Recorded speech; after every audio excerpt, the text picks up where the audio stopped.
कोल्हापुरातील राजारामपुरी पोलिसांनी गांजा विक्री व सेवन करणाऱ्यांची आज दुपारी धिंड काढली। पोलिसांनी गांजा ओढताना शुभम शेलार या तरुणाला ताब्यात घेतलं होतं। चौकशीत त्याने राजारामपुरी मातंग वसाहतीतल्या किरण अवघडे याच्याकडून गांजा खरेदी केल्याची माहिती दिली।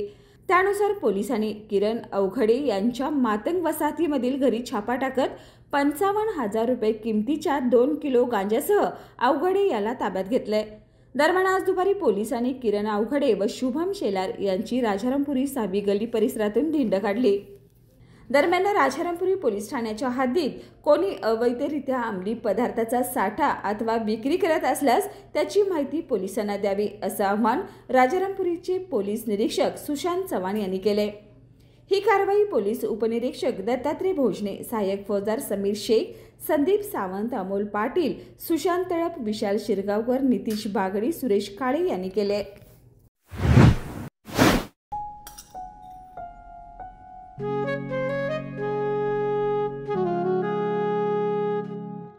बाबा, आज येताना बासुंदी घेऊन या ना। अगं, कालच आपण आईचा वाढदिवस होता म्हणून आणली होती ना। ऐकलं? गोकुळची बासुंदी पुन्हा खावीशी वाटतेय। खरं सांगू, मलाही खावीशी वाटतेय। पुन्हा पुन्हा खावीशी वाटणारी गोकुळ बासुंदी।